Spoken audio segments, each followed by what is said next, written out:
Hold on, Stevie. We don't have to go to commercial break just yet, because joining us on the line right now is Mr. Rob Conway. Hi, Rob. Hi, this is Stevie J from AngryMarks.com calling you for the interview tonight. How are you doing, sir? Doing pretty good, man. How about you? I'm doing great. I've got my co-host Peter H. on the line. He's from Ottawa. Peter, say hello. How you doing tonight there, Rob? Doing great, man. How about you? I'm doing all right. All right, Rob. Well, I didn't get a chance to do a singing praise introduction of your laurels and your stature in the wrestling industry because we went straight to the live interview. So I'll just do it now by saying if Star Maker Kenny Bolin was here, he'd say you were the most underutilized talent WWE's ever seen, and I'd probably agree with him. What would you say about that? I would say that you guys are very smart people, and I agree with your opinion. Well, that's what we always say when we talk to Kenny as well, and he speaks very highly of you, and he has very fond memories of the days that you two were at OVW. Yeah, it seems like it was forever ago, but I mean, in the wrestling business, the years fly by, even though it's probably only been about 6 or 7 years ago, but it sure seems like a long time ago. That was like considered, I don't want to say the good old days, but when you're new and you're young and up and coming, and OVW was such a great place to work, and all the shows were within 2 to 3 hours of your house, so you're always getting to sleep in your own bed every night, and all the group of guys everybody was real close and just working toward making the shows great, and so it was a real positive time in my life.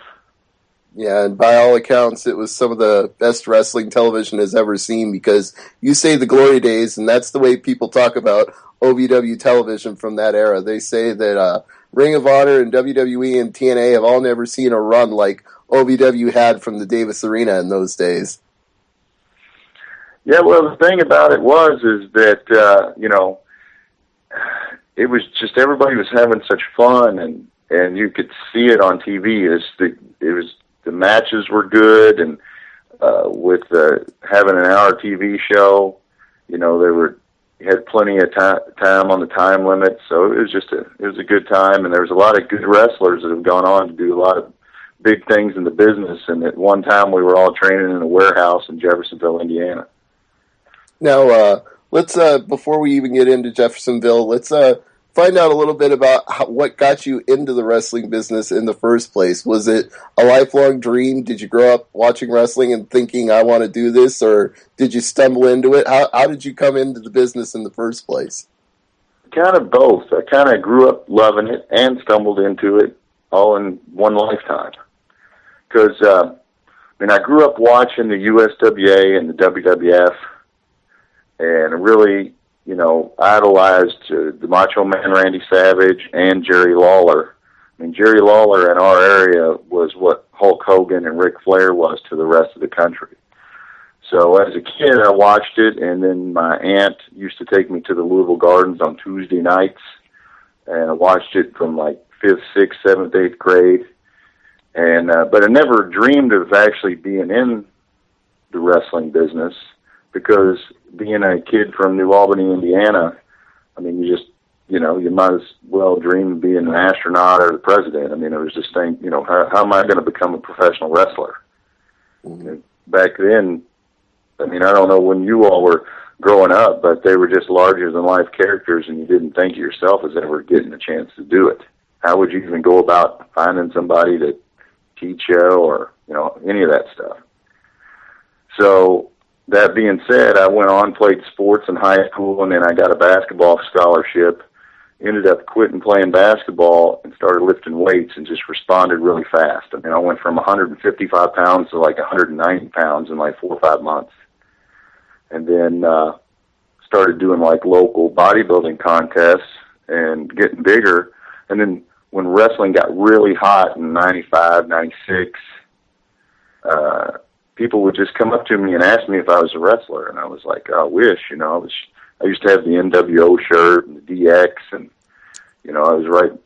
I just was really watching, taping one show and watching the other one on Monday nights and watching Thunder and watching SmackDown and just really into wrestling. And then on my way to work, I passed a sign that said, the Danny Davis School of Professional Wrestling. And I passed that sign for about 3 or 4 months just thinking, man, I'd like to try that.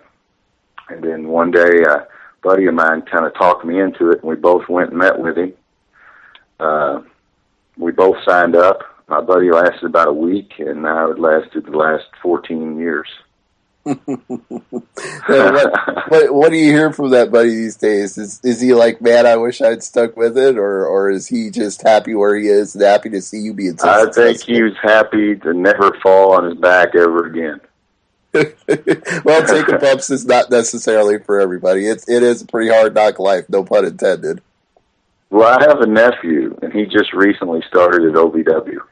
I mean, I've been discouraging him from doing it for years because I know how hard it is, and I didn't know if he, he was such a fan, but he wasn't like a great athlete that I knew of, and I didn't want it to ruin it for him by him trying it and then maybe not liking it and then stop to watch it altogether. So after he's training with Nick Densmore at the Nick Densmore School of OVW. And he sent me a message and said, I'm really sore. They told me I'd probably be really sore for the first few months. And I said, you're going to be sore for the rest of your life. Now, there's a story that goes around all the time on wrestling interviews and wrestling shows that you actually feel better when you're taking bumps and you only feel sore when you stop taking bumps. Now, would you say that's true? Oh, yeah. If something happens and you twist an ankle and you have to take 3 or 4 weeks off, when you go back, everything hurts way worse than if you're wrestling when you're wrestling 4 or 5 nights a week. I mean, that's when you're like a machine, and nothing really gets sore. It doesn't have time to get sore. You get immune to it. You really build up a tolerance. But man, you take any time off and you go back and you feel every bit of it. I joke around with some of the guys and tell them that I get sore as soon as I put my boots on. I mean, if I put my boots on and I just ended up, doing an interview or running out in somebody's match, I'm still the last guy to get my stuff off in the locker room and still walking out of the building like I, went 30 minutes with, all out. It just, for some reason, once I get my gear on, I'm just as sore no matter what happens. I think it's just in my mind.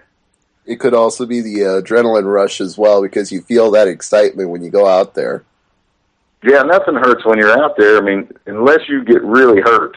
I mean, then nothing really hurts. And then you come back, and then, on your drive home or, the next day, you think, man, why is my back hurting? Why is my side hurting? I don't remember anything that should have hurt that bad. And then it usually takes you a while to think about, oh, yeah, I did get superplexed. I did, go through a table. But at the time, it just felt like the thing to do. Well, before Peter puts me through a table, I think I should let him get in here and ask a couple of questions, but I'll have some more after he's done. So, Peter, go ahead. Well, we do a weekly NFL segment here on the show, and you're from Indianapolis, so I have to ask, what do you think about the Colts this year? Well, I'm actually from New Albany, which is a couple hours away from Indianapolis. It's right on the border for Louisville, Kentucky. But... Okay.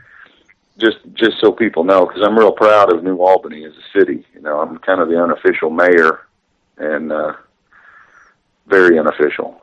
But yeah, Indianapolis, I follow football pretty close. And man, when Peyton Manning went out, it just inflated the whole state. I mean, like the Colts jerseys immediately went like 20-25% off at all the stores. I mean, everybody's just hoping that we get a good draft pick next year.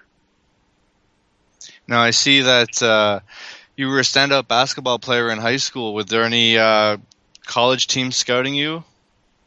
Yeah, I went to college originally on a basketball scholarship to a college called Graceland University. And I had a couple chances to go to places on the East Coast, but I didn't even know. Like, I had a scholarship offer from Vermont, but I didn't even know where it was. Because in Indiana, you pretty much, I'd never even been out of the state really, just like Kentucky and Ohio, the bordering states. So a lot of the places, I got recruited by the Naval Academy and didn't even really know much about it. So I went to a local college. And the big disappointment for me was here in Indiana, high school basketball is so big that we probably averaged about 4,000 people a game at my high school games. And we played on pay-per-view twice because the game sold out so far in advance. And then I went to college, and we had just a few hundred people at the games. So it was really a big letdown when you're used to signing autographs when you're in the 9th and 10th grade, because all the kids look up to you, and, you know, half the town's at the game, and then you go to college, and it's no big deal. So it was kind of a downer. Now, before Stevie jumps back in with some more wrestling questions, I like to ask outside the box type of questions. And being in Indianapolis, I actually do a show on the site, Glow Up or Shut Up, where we're talking mixed martial arts. And one of the original co-hosts of the show is from Indianapolis, and he has his own fight. He books MMA fights in Indianapolis. So I have to ask, are you a fan of UFC these days? Yeah, I think everybody appreciates the skill that the guys have and how much dedication and hard work it takes to get to that level. I mean, the UFC itself is, you know, that level of mixed martial arts is, I mean, just, it's amazing. Those guys are so skilled that, you know, I have people all the time ask me, say, man, isn't that stuff crazy? I'm like, no, these are two skilled guys that are evenly matched. So it's not like it's a guy that's been training his whole life and they just, you know, send some, you know, just a regular guy out there with him. I mean, you can get injured, but those guys have such skill and stamina, and, you know, especially some of the lighter weight classes, because they have to make weight. Their skill and stamina is so amazing compared to just like a bigger guy who doesn't have to make much of a weight. Now, do you think if UFC was as big as it is now when you were just starting out in wrestling, would you have jumped from wrestling to MMA? I would doubt it. I mean, because I grew up watching wrestling, and, you know, if it was big when I first got into wrestling, it would probably just been more opportunity for me in wrestling. There would have been less competition, because when I got into pro wrestling, UFC wasn't that big, so you had a lot of the amateur wrestlers, and their only outlet to kind of pursue what it was they loved was to get into pro wrestling. Because boxing was really popular, and, you know, I didn't turn to boxing. That's true, but we have seen that some of the people that you came up with around the same time in OVW and WWE did go on to UFC, guys like Brock Lesnar and Bobby Lashley. I mean, what do you think when you see those? Even Batista now's got a jiu-jitsu gym that he owns, and he's looking to do a professional fight. That's right. So it's got to be a bit of wonderment for you to see all these guys that got out of pro wrestling and MMA and just think, you know, I never thought at the time that these guys would turn out to be pro fighters. Yeah, well, Brock was amazing from the get-go. I mean, I think if UFC had been as big as it is now when he was first coming out of college, that they would have snatched him up. But also, they built a name for themselves in pro wrestling that opened doors for them in the UFC and mixed martial arts that I don't think that they would have had if they hadn't done pro wrestling. I mean, I could probably get a mixed martial arts fight and get a payoff out of it just because I was on TV for 5 years. Because people would want to see, can this guy do mixed martial arts? And if it's somebody who doesn't like wrestling, then they would want to, I want to pay to watch this guy get beat up. Whereas if you hadn't made any type of name for yourself in anything else, then you would have to, you know, Brock pretty much started at the top. That's true. He got pushed right to the top right away, being touted as the next big thing and having Paul Heyman as his mouthpiece and being on TV destroying people every week, whereas you kind of had to work your way up a little bit. You started out doing dark matches and working the occasional TV episode of SmackDown, and then it seemed like your first real break on WWE was when you got put into La Resistance. Well, yeah, that was huge. I mean, before that, I'd done a whole lot of things on camera that nobody ever noticed. A lot of us did. I mean, I was an intern that came out to take Kane to the insane asylum. That was me and Nick Dinsmore and the Basham brothers were in on that. When Rikishi had used the sledgehammer to hit The Rock, I mean, I came out as a policeman with a gun and we escorted Rikishi, from the ring to the back. So, I mean, I did one time Steve Austin got thrown through a plate glass window backstage, and I was, a security guard on the telephone. So there's a lot of things that one time Nick Densmore, later became Eugene, was a popcorn vendor that got beat for the hardcore title. So basically, you end up doing a lot of things. You go there thinking you're going to get a dark match and maybe get an opportunity to start on TV, and then you end up. One time I got thrown into a semi by Kane, and Doug Basham got choke slammed on a Tommy lift, and multiple times. Yeah, so I think we've just spontaneously invented a new game that people are going to have to play when they watch WWE Classics on Demand. It's going to be like, spot Rob Conway. Do you see him in this segment?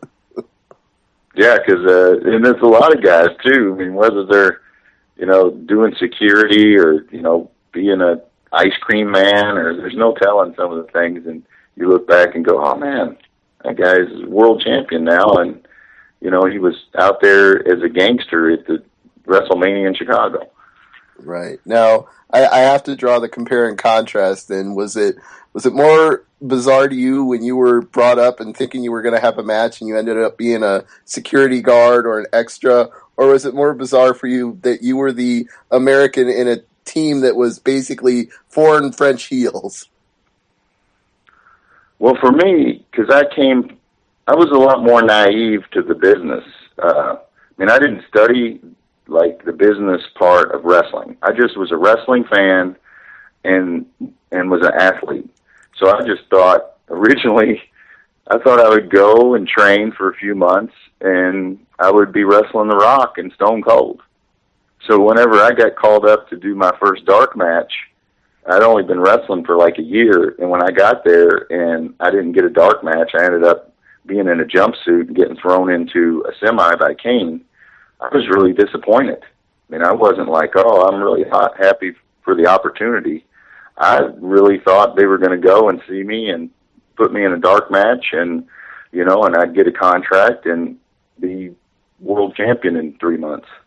So I didn't realize that there was a lot of dues to be paid and they had to see you multiple times. So finally getting to be in La Resistance and be a American or French sympathizer, I mean, by then I had already, my big disappointment was I really thought, I didn't know how it worked. I literally thought I'm going to sign up, go learn a few moves, and have the look and be world champion in a year. So at that point you were just ready to, whatever role they had, you were just ready to, anything else that you'd already been let down to the point where you were just ready to take on whatever you could do and work your way up to the top any way you could. The week before I started in La Resistance, I was supposed to debut as the Golden Boy. I had blonde hair that was curly, and they brought me up to team me with Stevie Richards because someone on the creative staff had seen me in OVW and I wore pink and white trunks. And they said, man, Stevie wears pink. We'll make these guys a team. And I was going to wrestle Tommy Dreamer. And about 7 o'clock at night before Raw, they came to me and said, we've canceled your match tonight and you're not going to be on the road next week. But we might have something else for you and we're going to bring you back to TV next week. And that's when I came back the next week and joined up with La Resistance on a Monday. That following Sunday, I was laying all of the Dudleys out at SummerSlam. And then the next Monday, I beat Bubba in the middle of the ring on Raw. So it happens, that fast. I went from being the Golden Boy to, beating the Dudleys on Raw a week later. So I was 2 weeks later. So it was a pretty good deal. It's not altogether bad, considering how many times and how many different places the Dudleys have been tag champions. So that had to be a pretty big career highlight. And, of course, you were probably the most experienced wrestler of the three because Grenier and Dupree were both kind of young in the business at that time. Yeah, Renee was only 19 years old. And Sylvain had only been wrestling for probably less than 2 years total. So yeah, I was definitely the most experienced of the three, but you know, they were the guys that both spoke French, so you know, you got to bring something to the table. That's true, and they did a pretty good job of getting the heat, and you were providing the muscle, and it in a way, it became a little bit like the 1980s when they had the old, you know, the Von Erich rule or the Freebird rule, whatever you want to call it. Wherever they need a third man, they always had somebody else who could step in. Yeah, I mean, it was amazing. To be honest with you, a lot of people don't know what happened was they put me with Sylvain and Renee, and within a couple weeks after that, Sylvain actually had a broken bone in his neck and had to take time off. That's why me and Renee ended up teaming up. And then when Sylvain came back and was healthy, then that's when they moved Renee over to SmackDown, because I think he'd always wanted to have a singles career. That was his dream. And me and Sylvain just had real good chemistry, and we got along outside the ring, so it was just natural for us to stay a team. But Sylvain, to his credit, like, you know, originally I didn't even wear La Resistance gear. I was never going to be like the third. I mean, I was going to be with him, but I was going to be a singles wrestler. And when he got hurt, he actually sent me his robe and his gear until I got my own made. And, I mean, here's a guy sitting at home with a broken neck and was, you know, sent me his stuff to take his place. And, I mean, not everybody would do that. Right. So it was an honor in a way, and also you were able to carry on for La Resistance lived on, if you'll forgive the pun. No, I mean, people don't realize it, but if you look back at the time that we spent as a team, we carried the tag team division for almost 2 years. I mean, when we first started, the Dudleys were a team, Jindrak and Cade were a team, the Bashams. I mean, there was a legitimate tag team. And then after WrestleMania 20, every team on both shows got split up, except for La Resistance. So when they teamed up Hurricane with Rosie, they had never been a team before. We had to build them. Then Regal and Eugene weren't a team, and we built them. And then Rhino and Tajiri became a team. And so if you look at that, the only true team was La Resistance. And these teams that they just put together, we had to build them up for them to be a credible team. And we were the only team that was the constant. I mean, I think we're kind of underrated because they just think, oh, there's the French guys that come out and wave the flag. No, I mean, we took two guys that had nothing to do with each other and made people care about them.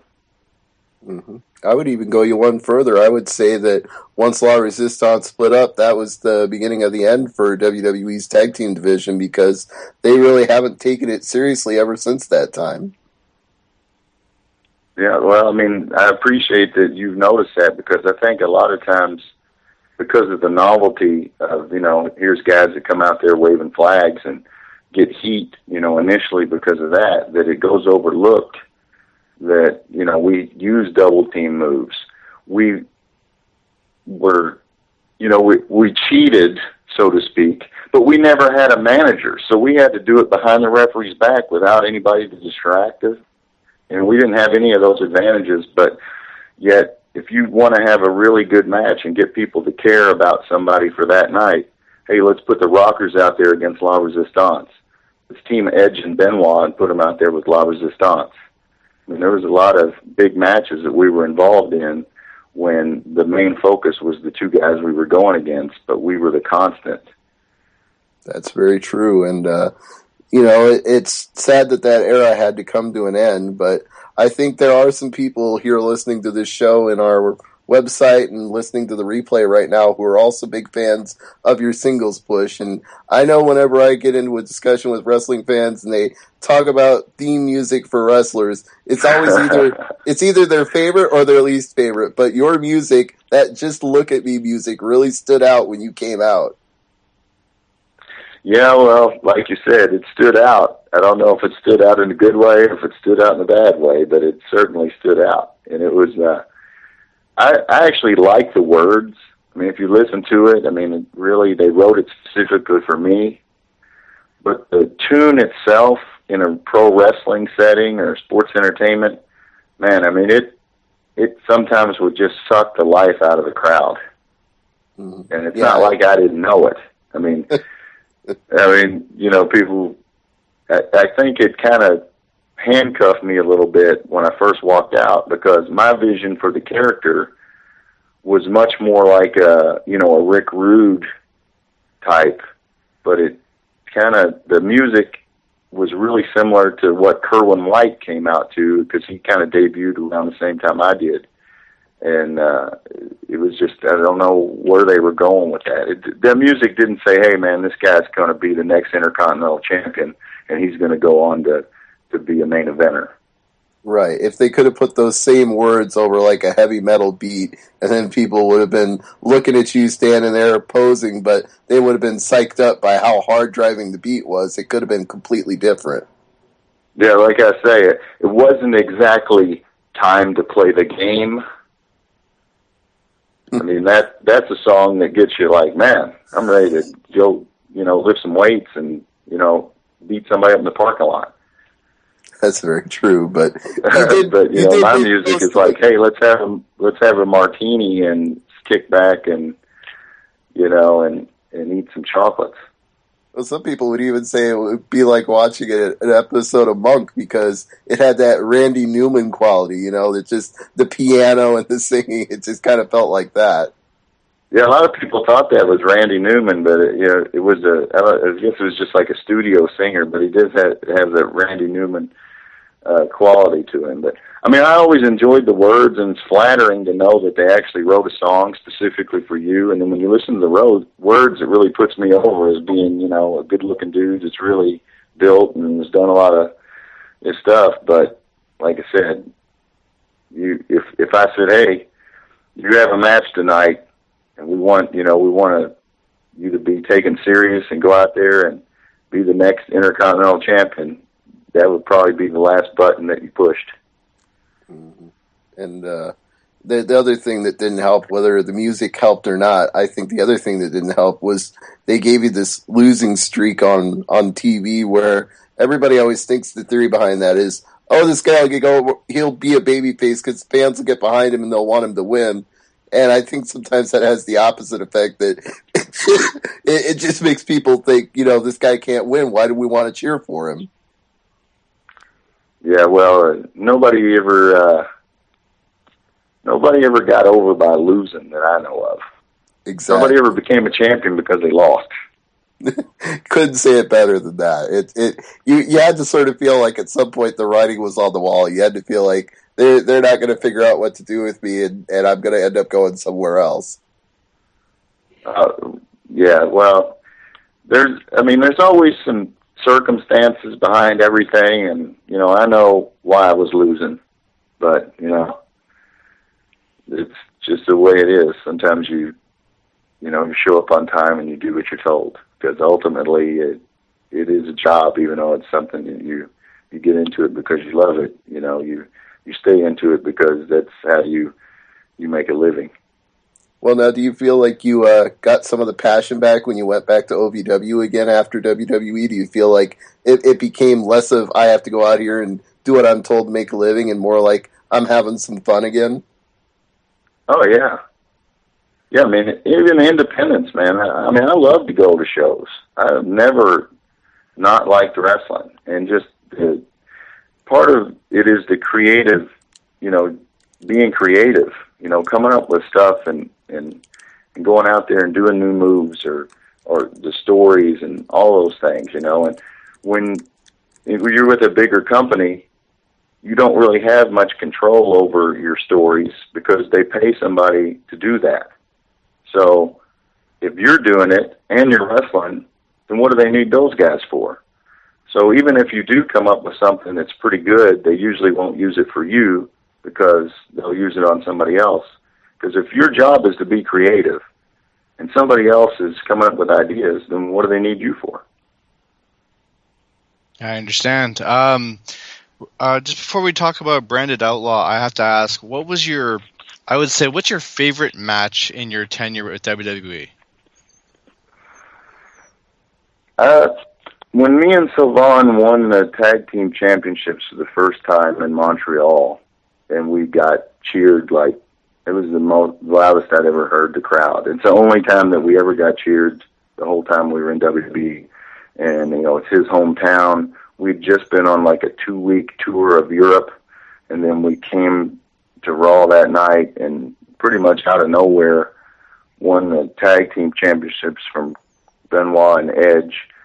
And Benoit was from Montreal and Edge was from Canada, and everybody was booing them. I mean, we celebrated in the crowd afterwards, and, you know, Savon was like legitimately choked up because, I mean, what a dream come true for him to win the tag team championships of the world in his hometown. You know, I mean, I was happy because, you know, it's something that you can never take away from you. You know, being in WrestleMania is something that you always aspire to do, and once you've done it, it's in the books. Being in a video game, having an action figure, and then being a champion at the WWE level. So it all kind of came all at once with us winning tag team championships in Montreal. So that was probably my best memory as far as like a match, and looking back on it and saying, man, I'll never forget that. I remember you had a match up here in Ottawa. I think it might have been a house show or Raw. I'm not 100% sure, but La Resistance, they still got a pop here. We're only a few hours away from Montreal, so like a lot of French fans were in attendance, and you guys came out to a monstrous pop here too. So I think you were playing against two Americans, and the Americans got like average cheers, but when the French Canadian tag team came out, they got huge cheers here. Yeah, when we would wrestle in Montreal, obviously we would get cheered, but in other parts of Canada, it would be kind of mixed. It was actually kind of hard to wrestle because they kind of liked us, and then they kind of liked the baby faces, or, you know, so it was a little bit harder than if we were wrestling in Montreal, if we were just wrestling in the States. I think it would depend on if you were facing Americans or if you were facing babyface Canadians. I think the further the further west you go from Quebec, the cheers would have got less and less. But Ontario, you're gonna have a good mix of French Canadian, so I'm sure the cheers were pretty good. But if you were in Edmonton, BC, or Winnipeg, you weren't getting those pops. Yeah, like, you know, even Calgary we would get booed, but still, it was. I really enjoyed, you know, wrestling in any city in Canada. It was the fans really appreciate wrestling, and, you know, whether you're good or bad, as long as you're a good wrestler, then they appreciate it, and it's like they can tell, you know, when someone's, you know, technically sound, and they appreciate it. All right. Well, before we get Stevie back on the line, you say obviously you wrestle over the world, but besides Canada and the U.S., where is like one country where you just love wrestling in? I really liked wrestling in Ireland, and it's kind of that soccer crowd feel where they're chanting the whole time. It was really a positive experience. And then me being a redheaded guy with the last name Conway, so I mean, even when I would, you know, my whole background is Irish, so even at the hotel, they would be chanting my name and stuff when I come through the lobby. So that was pretty cool. Very cool, yeah. And obviously Ireland is a huge market for wrestling now. They really love Sheamus, and one of our contributors on the site even has the name Celtic Zach, so it seems like wrestling is really big in Ireland. Yeah, I mean, I think they like anything where there's fighting involved. Physicality. Yeah, and they can drink they can come to the matches and drink and have a good time. I think that's what all of us want, is both fans and people that do podcasts. We just want to see a fight and have a good time. And I know that's going to be going on at Branded Outlaw's show this weekend, so you might want to tell our listeners a little bit about this show and what you're going to be doing at it. Branded Outlaw, I mean, it's really exciting because, I mean, if you follow independent wrestling, usually you'll have one or two people on one wrestling show that have been in a major company. And generally, they're kind of head and shoulders above most of the other guys. And it's not the guys' fault. It's just the fact that you've got more experience and you've wrestled in front of bigger crowds. And then, getting to wrestle all the best wrestlers in the world, you just get better. But Branded Outlaws bringing in a lot of guys with a lot of international experience, and so you're going to get to see, I mean, countless experienced superstars, guys that usually headline every show that they're on, and we're all going to be on one show that's not WWE or TNA. So I'm looking forward to it. I mean, it's a chance for me to see some of the guys I haven't seen in a while. I get to go to Texas, which is a state that loves wrestling, and San Antonio's got a great lineage for wrestling. And so for me, I'm going to be in a tag match, and I'm going to be going against Carlito, which I've had some really good matches with, even at pay-per-views. So, and Shelton Benjamin's going to be there, the Boogeyman, Matt Bentley, Funaki.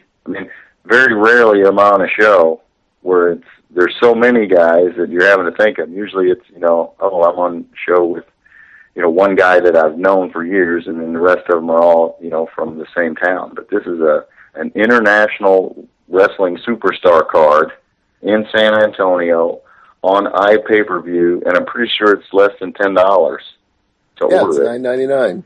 Yeah, $9.99. So, it's not $60, and it's not the same guys that you see every month. It's guys that are going to be excited and go out there and give it everything that they have, because they haven't been on a pay-per-view, maybe for a couple of years. Yeah, it's a great opportunity to see a lot of guys, like you said, who are former WWE and TNA stars, and also guys that are working hard to make a name for themselves in the business today. And we want to tell our listeners that angrymarks.com/brownedoutlaw will take them to an ordering page for the pay-per-view, and you'll also be able to see a preview that was put up by GoFightLive.tv of the show, and get more information about the card. And got to ask you a related question, since you named some of the guys who are going to be on it. Matt Bentley, better known for TNA, I think he might have been in WWE developmental at one point, but how well do you know Maverick Matt? I really don't know him that good. I always would hear about him, when I was with WWE or even OVW under developmental. He was always a guy that had a lot of buzz around him in the independent scene. And then when I was in WWE, he would come and do darks and stuff, and he was one of those guys that you thought was always going to get, brought up to WWE, but then for whatever reason, he never did. So when he got an opportunity with TNA, I was excited for him, even though I really didn't know him that good, because I know he paid his dues and he was known as a talented guy. So, I'm going to be excited to get the chance to watch his match, and it'd be an opportunity. The guys that I wasn't on the road with, now with Branded Outlaw, it'll be a chance for me to actually get to sit down and talk to them and get to know them, because when you're doing like a Raw or something, there's really not, you're so focused on what you have to do that day that you don't get a chance to meet anybody new. You might say hi to them, and that's it. But when you come to a show like this, it'll be a little bit more of a relaxed atmosphere, because you're going to meet guys, and you're going to go out there, wrestle hard, and get to be creative, and there's a lot of times where you see somebody, a Matt Bentley, even myself, and people will see them outside of the bigger companies and go, wow, I didn't know you were that good. And it's because you're not handcuffed. You can go out and show what you can do. Mm-hmm. And speaking of handcuffed, you mentioned that you don't always have time to talk to people backstage that are coming in that you might want to get to know. And I feel like some of the stories we've heard about that lately, it sounds like there's a very specific set of rules for what you do when you're backstage, and maybe you can enlighten us a little bit on that. Like they'll say that if you don't go around and shake everybody's hand that you see, that they'll immediately put the handcuffs on you and say, "Oh, you're disrespectful. We're not going to let you do anything." Was that your experience, or would you say that's overrated? It happens. It was never my experience, only because by the time that I got to WWE, I had been in the developmental system for a long time. So by the time I got to Raw, most of the guys were just like shaking my hand and saying, man, it's about time. I'm really glad that you got this opportunity. mean, even guys like Bradshaw, who I had heard before. You always hear stories about him being kind of at the time he was like a locker room leader or like police in the locker room. I mean, I had nothing but positive experience with him, because when he had gotten injured, he came down to OVW, and I worked in the ring with him, after training and, going above and beyond to make, to help him get rehab from his injury. So by the time I got to WWE, guys like, Bradshaw and Hardcore Holly and guys that you always heard about being tough on the newer guys were always really cool with me, because they knew that I'd been busting my butt for years to try to get there. But I mean, that being said, you do see that, and it's only natural, because when somebody new shows up, they're new. Nobody knows them. Everybody else knows each other. So sometimes you can get to be known as, oh, did you meet him? Oh, the guy who didn't shake my hand and went over and sat in my seat and put his bag in my locker, right, when I was getting ready to use it. So sometimes you can get a bad rep for no particular reason. But I think that happens with every job. I just think it gets magnified sometime in the wrestling business, because we're all fans of it, and we're not really fans of, working at Walmart. So it might go on there too, but there's no internet reports on what goes on at, back in the break room. Right, yeah, there's no dirt sheet for Walmart, although... Not that I know of. There might be, but we're not into it. Exactly. So we'll have to see if we can find I'm sure that the people working at the department stores have heat with each other, too. The new guy came in, and he's got the first shift, and I've been here for 5 years, and I'm still on the second shift. Or they get mad because that one department gets to put all their stuff on sale and they don't, and they're getting all the business. Like, why does this guy get promoted to the top of the card when I don't? I'm sure it goes on. We laugh about it and you think, man, but I'm sure that it happens in every business. It's just we're not in it, so we don't know.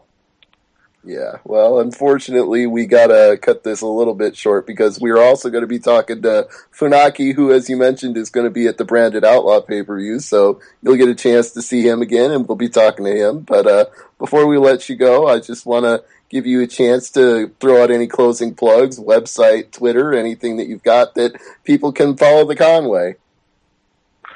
Okay, my Twitter is the Rob Conway, and you can check out and see what I'm doing there. And then my website is theironmanrobconway.com, and you can check out, my schedule of upcoming events with that.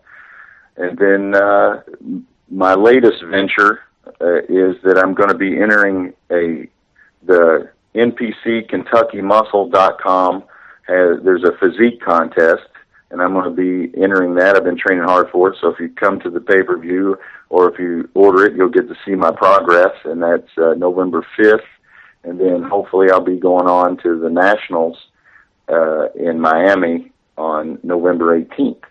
So you can check out KentuckyMuscle.com, theironmanrobconway.com, and follow me at Twitter, the Rob Conway.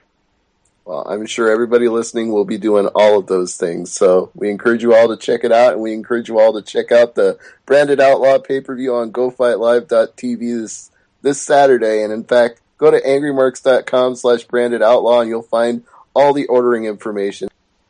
So it's just angrymarks.com, or is it angrymarks.com podcast? It's both. The angrymarks.com is the website, and the Angry Marks Podcast Network is what gets distributed to 10,000 listeners each month over iTunes and Go Fight Live and the Stitcher app and everywhere else. So a lot of people are going to be hearing this and checking out your pay-per-view this weekend. I appreciate it, man, and I'll start checking out the site, because I need to know what's going on in the wrestling business, too. All right. Well, we appreciate that, Rob. We'd love to have you back on again sometime in the future if you can make it. Yeah, I appreciate it, man. Thanks a lot. Well, thank you. It's been a great interview, and we'll be looking forward to seeing you on pay-per-view this weekend. Okay, thanks a lot.